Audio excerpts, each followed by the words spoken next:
impermanence. This is probably the most essential spiritual teaching and the hardest. So we're going to ease into it. Today, we're going to talk a little bit about our own experiences with death and dying and our thoughts about our own dying. If that's called easing into it, I'm not sure, but anyway, we're going to do it gently. And we'll look briefly at the reality of dying in 21st century America. Then next week, Andrew's going to help us explore meanings of death from spiritual and theological perspectives. And then we're going to spend 3 weeks talking about preparing for death, getting our affairs in order, as they say, and attending to the spiritual tasks of aging and dying. We will look at these things in relation to the medical community, in relation to our most intimate community of family and friends, and in relation to our spiritual community. So we're going to divide into pairs, into twosomes, and if absolutely necessary, we'll have a triad as well if we have an uneven number, but twosomes would be preferable. It'll give you more time to share. And I'm going to suggest that for those of us who are here present, it might be nice, not essential, but might not be nice to pick somebody to pair off with that you really don't know all that well. And then when you go home, share this with the person you came with. So you have 2 opportunities for the conversation. So pair off, and I think you're being paired off as we speak. So I can't pair them. If I pair them, they won't be able to hear you. Ah. So you want to go through it first, and then I'll send them into breakout rooms. Oh, okay. So what we're going to do first in this first time section through, and actually I'll go through the whole thing, and then I'll just have to give time, so they won't be able to hear me giving them time cues either. Then I can drop that into. Okay, I'll try to do that. So our first gathering, which will be about 10 minutes, about 5 minutes for each, we're going to go through a variety of questions, and you can pick and choose, and you can use other questions if you want. These are just possibilities. So growing up, what was your experience of death? Did you have any experiences of death? Was death talked about in your family and church? And if so, how was it talked about? What were you taught, either explicitly or implicitly? Did you have any direct experience with the dying or the dead? Have you or family members ever cared for the dying in the home? And what were those experiences like? What did you learn from them? What feelings, fears, or convictions grew out of your experiences? So we're going to take this for about 10 minutes. You'll have 5 minutes to be a partner, to be a sharer, and 5 minutes to be a listener. I'll try to cue you at that time. Can we then break and I can make the instructions for the next session, the next pairs?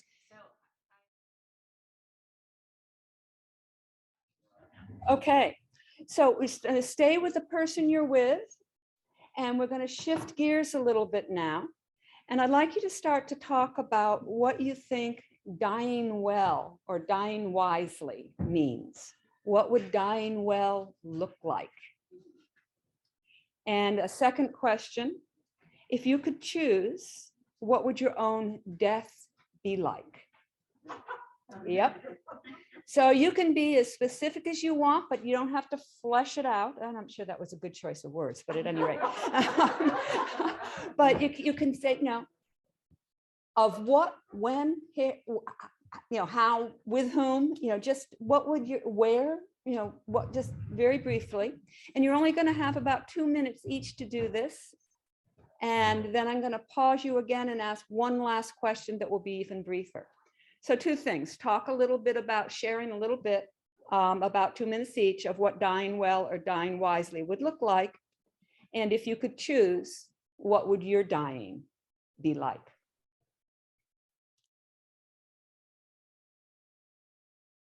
They are now. Okay, so sorry about this for folks with Zoom. I should have given this question at the same time. You have one more question with your partners. You're only going to have 30 seconds each, time yourselves, and then we're going to regather. And that question is, what do you fear? What do you fear? What are you afraid of? When you contemplate death and dying, your own death and dying, or the death and dying of people you love, what do you most fear?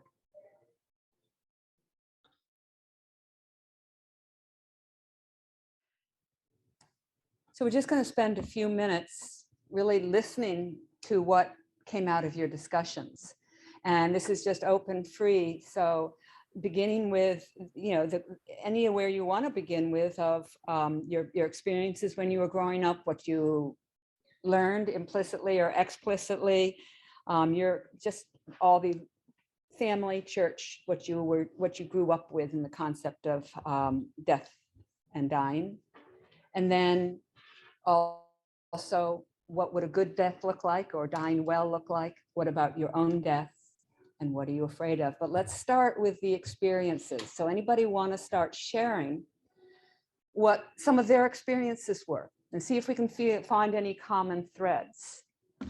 When you were growing up, what was your experience of death or your partner's experience with death, if you have to share? Wasn't really talked about. Wasn't talked about. Yeah, it wasn't talked about. How many people experience that it just wasn't talked about? So it's not just growing up in Connecticut where you don't talk. It's like, okay, I thought maybe it was unique. No, we don't talk about it. We don't talk about it. Did you get a feeling as to why you didn't talk about it? What did the not talking about it teach you? Not to talk about it. Not to teach. It's dangerous. It's somehow there's a danger in it, in talking about it and in the experience itself. There's a lot of unknowns. 40, 50, 60 years ago, in general, there was a lot of lack of transparency in the medical community about last stages of life. Right. That's changing. Yep. But the unknown was a big factor in terms of developing fear. Yeah, let me repeat that for some folks on Zoom, is that what she learned about this was that, there's a lot of unknowns and there was not much transparency in the medical community about death and what happens and what to expect. And so fear growing up from it. Mm-hmm. Other people, what were your experiences? Did anybody have experiences? This is Jim on Zoom. Okay. I grew up where there wasn't a lot of talking about it, but I was never afraid of it because during the time when people were living, we visited them. And when it came to a funeral, you attended it and you paid your respects. And at that point, I felt that there was a certain amount of joy for the person that they, having grown up with this. In my father's house are many rooms, or in my parents' house. And, I don't want to say I looked forward to it, but I went through it with both my parents, with my son, and with my lover. Right. And it wasn't fearful. It, when John was dying, I was ushered into a nice quiet room in the hospital. And I thought, you don't have to tell me anything. I know what happened. He's dead. But then from there on, it was planning and praising. Right. Yeah. So it sounds to me like the fact that it was not a fearful thing to you was in large part due to your faith community and what you were brought up with in your faith. Definitely. That's what I've tried to give to my children. Okay. And anyone else? Thank you. Anyone else on Zoom, in person?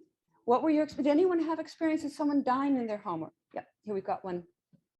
Hi, it's Cheryl. I grew up with it very matter-of-factly. I had great aunts living with me and my grandmother, so they were always reading the obituary page every morning and talking about what friend was gone. And some of it was nice things, some of it wasn't.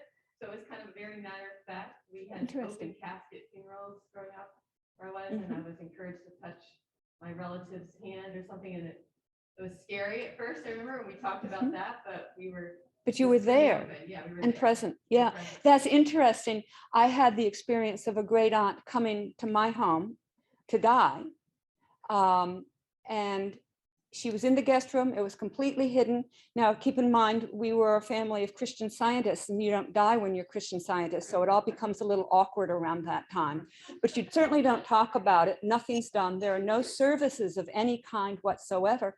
And so I never saw her when she was dying. She had obviously done the right Christian Science thing of utterly denying that she was very ill and her death was imminent, and came to have my mother care for her when she could no longer deny it. And it turned out she had an ulcer and she died. But we didn't talk about it. We didn't share about it. I didn't see her the day she died. And my recollection is, and I was quite young, my father took my sister and me out for a little trip for something and came back, and Aunt Margaret just wasn't there.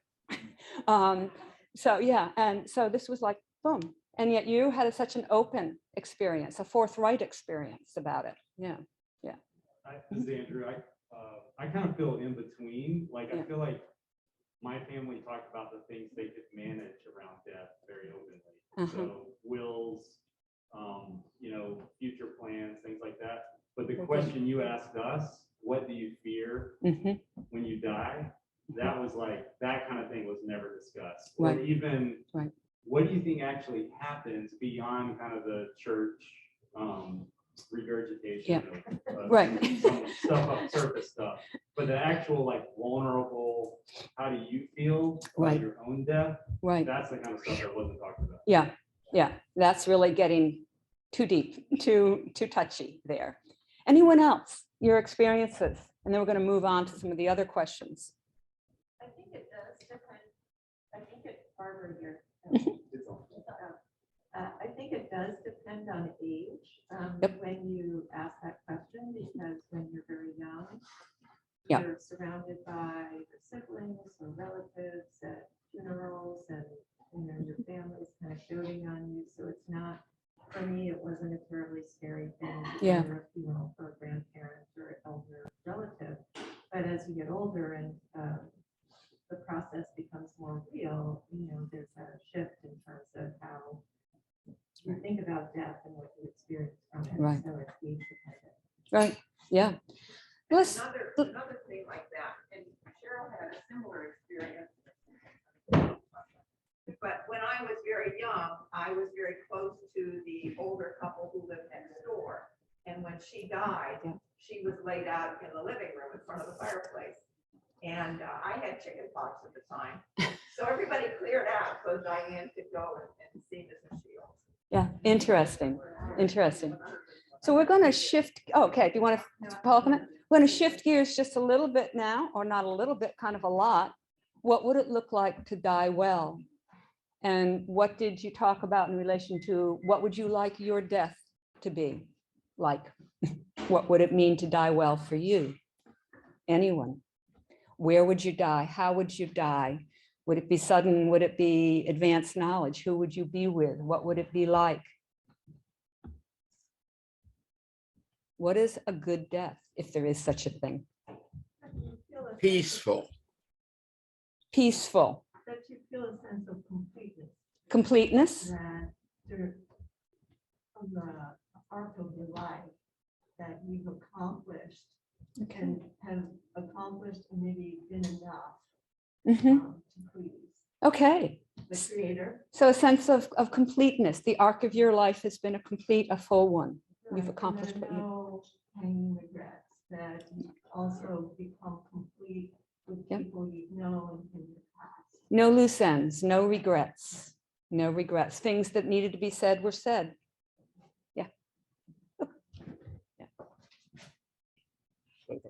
I was struck by your comment about what is it mean to be die wisely versus die well.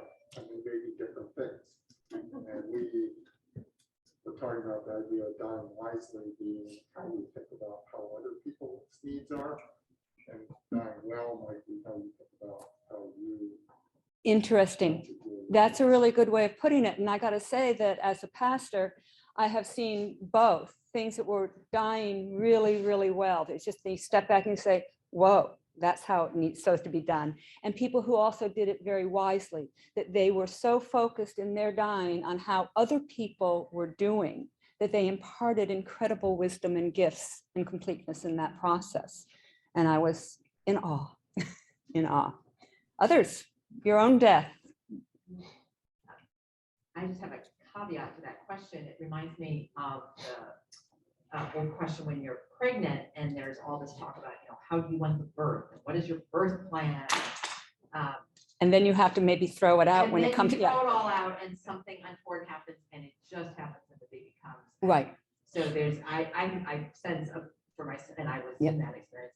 Yeah. So I sense a bit of like, yeah, all well and good. You can talk But- about it, but you gotta hold it lightly. 'Cause you don't- Absolutely. And I think that holding it lightly is so important for this whole process. It's like breath. But that said, we can have a good image of what we want because there are a lot of the preliminary steps in communication with these different communities we mentioned that people need to know what you would like in the ideal circumstances, and that that sometimes those ideal circumstances aren't going to happen. And that the best thing will be something other than what you would have wanted. So, yes. Okay. Online? Jim again. Yeah. Just, I guess I can call it the hymn, Just As I Am. Mhm. Here I am, accept me. Okay. Really good. Thank And the you. pneuma leaves us. Mhm. Mhm. Okay. I had said in our group that, who doesn't want to die in their sleep at home in their own bed comfortably, if we had the choice, who would not pick that? And I'm actually sitting here and listening and pondering and rethinking that a little bit. Right. And part of it is that I work in a hospital and so I see it every day and it's not something Right. foreign to me. At the same time, my other thought is if I'm home asleep in my own bed, somebody's going to have to come in here and find me. Yep. But It's complicated. in the, Just dying. in the hospital, they're already going to know. Yeah. And that's something to ponder too. Yep. Yeah. And I think there's part of the question. Do we want to die suddenly? Just go, preferably in bed at night asleep, or do we want to have time knowing that our death is imminent or coming reasonably soon? And a lot of people who think initially, and I just wanted to be quick, boom, they end up changing their mind, particularly people who are cancer workers have found that they say, no, I want to know and I want the time. And of course you can't always choose, you have to hold it lightly, but so much of, the course is going to be so much about the things that you want that time for to know you can be accomplishing ideally throughout your life. My husband and I have agreed that it's quality over quantity. My husband and I have agreed that it's quality over quantity. Yep. So if we find that either of us have a stroke or we're debilitated and we're Mhm. going to be that way for, a long time or forever, pull the plug. Right. So yeah, and that's a huge decision. And in 2 weeks, we'll be talking a lot about those medical issues and stuff. But do you want to at all costs be kept alive and have dramatic interventions to give you more time? Or do you want to say, no, I don't want to do that. I don't want to go through that. I don't want to put my body and my loved ones through that. And it's a personal choice. It can be an agonizing personal choice for everybody concerned. So yeah, that's part of the equation. How many people wanted to die at home ideally? How many people thought that maybe they might prefer to be in a hospital? Oh my goodness, imagine that. And I'm looking at the screen as well, so hand raising. How many people would prefer, given their choices, hospice? In-home hospice? In hospice? How many would choose a nursing home? Some of us are already there. Final question. What are you afraid of? What are you afraid of? And just real quickly. Pain. Pain, physical pain, Yes.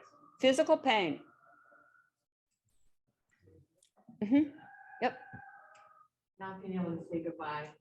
Not being able to say goodbye, that wrapping up, that I heard, I think you saying, wrapping up loose ends, and yeah. What are you afraid of? Dying before my kids are settled. Dying before your children are settled.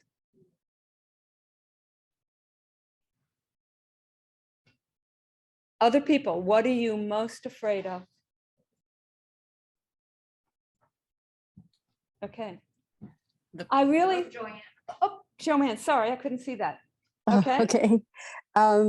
Dying before I was able to complete what my purpose is for being here. Okay. So dying before you're able to complete your purpose for being here. The meaning, the purpose. All righty. All righty. You're gonna ask how we wanted our girl to look like. We're gonna get there, but we're not gonna get there today. But we're gonna get there, because I know my own thought has changed rather dramatically, and even just the past year. Yeah. So, all right. Let me see if I can find my. Okay. So, you've talked a bit about your experiences and your preferences as much as you can identify them at this point. Let's now look at the reality of what it's like to die in 21st century America. 80% of Americans say that they would prefer to die at home if possible. And the reality is that only 20% of us actually do die at home. 20%, 60% gap there.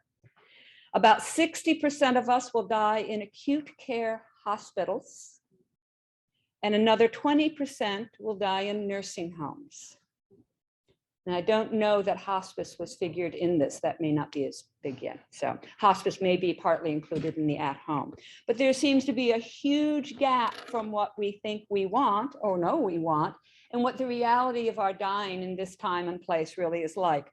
We're likely to have highly medicalized deaths in cold, noisy, frenetic surroundings, often with intense and painful interventions to keep us going a while longer. Not what most of us say we want. So what happened? How did this gap between what we want and what we get come to be really quite vast? Prior to the turn of the 20th century, most people did die at home and cared for by family and neighbors. It was a community event, this process of walking to death into death. People had frequent contact with the dying and the dead throughout their lives. Women dying in childbirth, babies dying in their first year of life, young people dying before age 20. None of these were unusual events. And most of it happened at home. Most people didn't live beyond what we now think of as middle age. And for those who were blessed to live into old age, they did so at home. The frail and the elderly became frail and elderly among the young and healthy, and they died among them. A hospital at that time was a charity institution. And the only people who would go there to die, or for any reason for that matter, were the poorest of the poor, those without home or family or any other resources. Up until the late 19th century and early 20th centuries, death was a visible, tangible reality of domestic life. You could taste it, feel it, smell it. It was just there. It was part of your domestic life. It was probably as much a topic of conversation and instruction in polite society as were good manners. There were handbooks to tell you how to do this. The whole body of literature called the Ars Moriendi, the art of dying, had been popular, really popular, for 500 years at that point. There was an etiquette to dying well and to caring for the dying and the dead.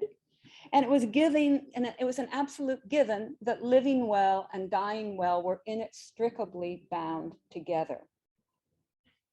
But with the arrival of the second industrial revolution, round about 1870, all that began to change. People left their rural communities to find jobs in cities. And in so doing, they also left their support structures behind. They lost all their traditional family and neighbor structures. And at the same time, a rapid proliferation of modern hospitals began in the United States. Between 1870 and 1920, we moved from fewer than 200 hospitals in the country to over 6,000 hospitals in the country in just that 50-year time frame. And the hospitals began to change. They became to play an important role in medical research and education and practice. They transformed from places of compassionate care for the most needy into centers of medical advancement. Hospitals lost their stigma, and especially in newly teeming in urban areas, they became the go-to places for dying and illness. Domestic medicine became professional medicine, hospital medicine. And during that same period of time, those same 50 years, the funeral industry grew in this country by over 100%, further removing death from the sight of the living. Then toward the end of this 50-year period, there was the Great War, World War I. And following right on its heels, the great influenza pandemic of 1918, both bringing unbearable suffering and unimaginable loss of life, especially tragically among young people. So by the time the 1920s arrived, people desperately wanted to turn their backs on war and sickness and death. They just wanted to live and to party. And popular culture was happy to oblige. This was the Roaring '20s. And from about that point on, not only did we stop talking about dying well, we're not talking about dying well, we did our very best to stop talking or thinking about dying at all. And we became increasingly obsessed with youth and beauty, committed to hiding all signs of the aging process just as long as possible. And we spend billions and billions on that particular version of death denial today in this country. Death and dying were removed from the home, removed from sight, removed from conversation. Medical science advanced rapidly. Life expectancy was increased significantly. And somewhere along the line, we got it into our heads that we could conquer death. And treatment after treatment and rescue after rescue became accepted. In much of the medical community, death was seen as a failure. And as a society, we went to war with death. And if you think about the language we use around illness and dying, it's a war. With the removing of aging and dying from the home, the dying are often, let me just back up a minute here and let me be really clear about this. Hospitals are wonderful. And sometimes they are the very best places for someone to die. You know, I don't want to give the impression that that's not the case. And probably none of us would want to give up the miracles of modern medicine. And I am saying that as a person who grew up as a Christian Scientist. And it has been a blessing to have some of the very heavy burden of caring for the sick and dying lifted from the family, the very heavy burden of caregiving lifted from the shoulders, particularly of women, and moved to the shoulders of the professionals. Modern life is good, but it has come at a cost. And there have been unintended consequences along with the blessings. With the removal of aging and dying from the home, the dying often end up lonely and the living don't get to be intimately involved in what could be a very tender healing process. It's hidden away. It's neither spoken of nor seen. We never really learn how to walk with dying loved ones or how to navigate our own dying with wisdom and grace. Mostly, we just learn how to fear death. We may be afraid of death itself, or of the unknown, or of the suffering and pain, the isolation, the loss of control and identity and meaning that often precede death. For many of us, the fear of death and dying comes to occupy a very large part of our minds. And because for most of us, or for the most part, we have been protecting from seeing other people die or seeing people dead, it's very hard for us to imagine our own death. It's very hard for us to picture that. We just can't envision it, and that just generates more fear. And when we are afraid, what happens? We fight, we flee, or we freeze. Denial, defiance, escapism, anger, and acting out, or retreating and giving up, all of these are responses to fear, and all of them make for a very poor death. To change the reality from dying poorly to dying well, first we have to confront our mortality, and not just abstractly or theoretically, but viscerally, concretely. And we have to share our fears openly, and then we can start shaping a better death within the powers that we can control. The reality is we're going to die. Dying involves pain, often physical, almost always emotional, and it involves losses, sometimes over the course of years. But the real suffering comes from our refusal to accept this reality and prepare for it, from our refusal to allow the reality of our dying to inform our living. When we talk about the thing we fear and explore its meaning, then it holds less power over it. Our fear is diminished, and our lives can take on new depth and joy and ease. When we confront our mortality, we find that we can live and love more fully and more freely and more easily in this life, day to day. So that's where we're going to head for a few weeks, 4 more weeks. And before we go on to just last kind of things, well, what I'd like to do is sort of give out some assignments. So we're going to pass out around, and there will be up on the screen assignments for Andrew for next week. So let me start there, and then I'm going to come back to a bigger, broader assignments that'll come for a longer period of time. Oh, yes. Yeah, very quick question.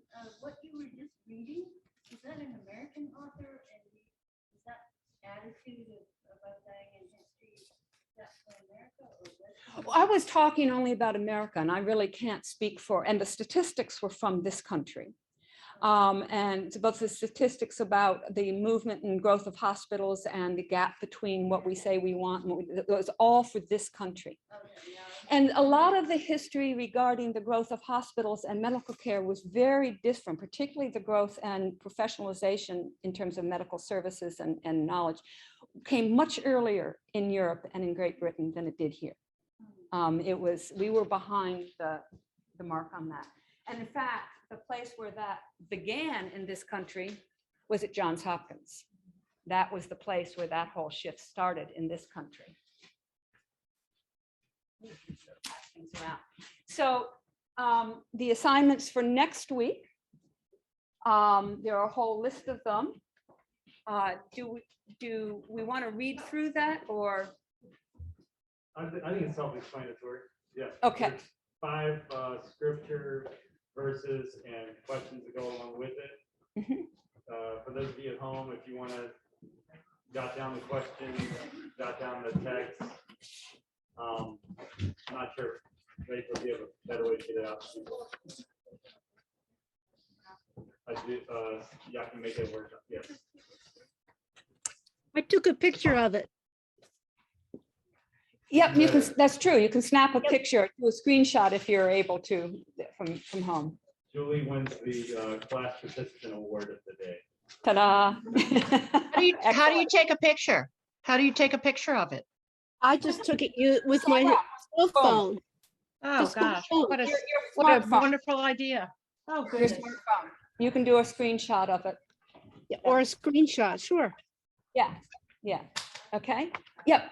I had an idea, like, what about creating a sort of a suggested reading list or? I'm going to do that, and I'm hoping, and we'll do it. I'm hoping to have it ready for next week because it can be quite extensive. I haven't quite gotten there yet, but yes, we will provide a list of resources. And absolutely, absolutely, we can add to it. It is not fixed. So let me get to some assignments that will go for further. These first ones will be put up for the week 4, March 24th. So you have another 3 weeks, full 3 weeks to do these because the readings are long. And it's reading through portions of Genesis and portions of one of the synoptic gospels, and I've given the passages for each. You choose which synoptic gospel you want, and portions from John, the Gospel of John. These are the reading about Jacob, Joseph, and Jesus's final days. And I don't want you to get bogged down on the details of all the readings in the Gospels, but follow what did Jesus do and what did Jacob and Joseph do. What did they do in their final days? What did the people around them do? And what can we glean from their deaths about our deaths? And it's really some very interesting stuff when you start to read those passages of how did Jesus and Jacob choose to die? What did they do with the community around them? And then, of course, finding out what the community does with the dead then. How can that inform us? And then a few things throughout the course. Let me just grab a couple of things.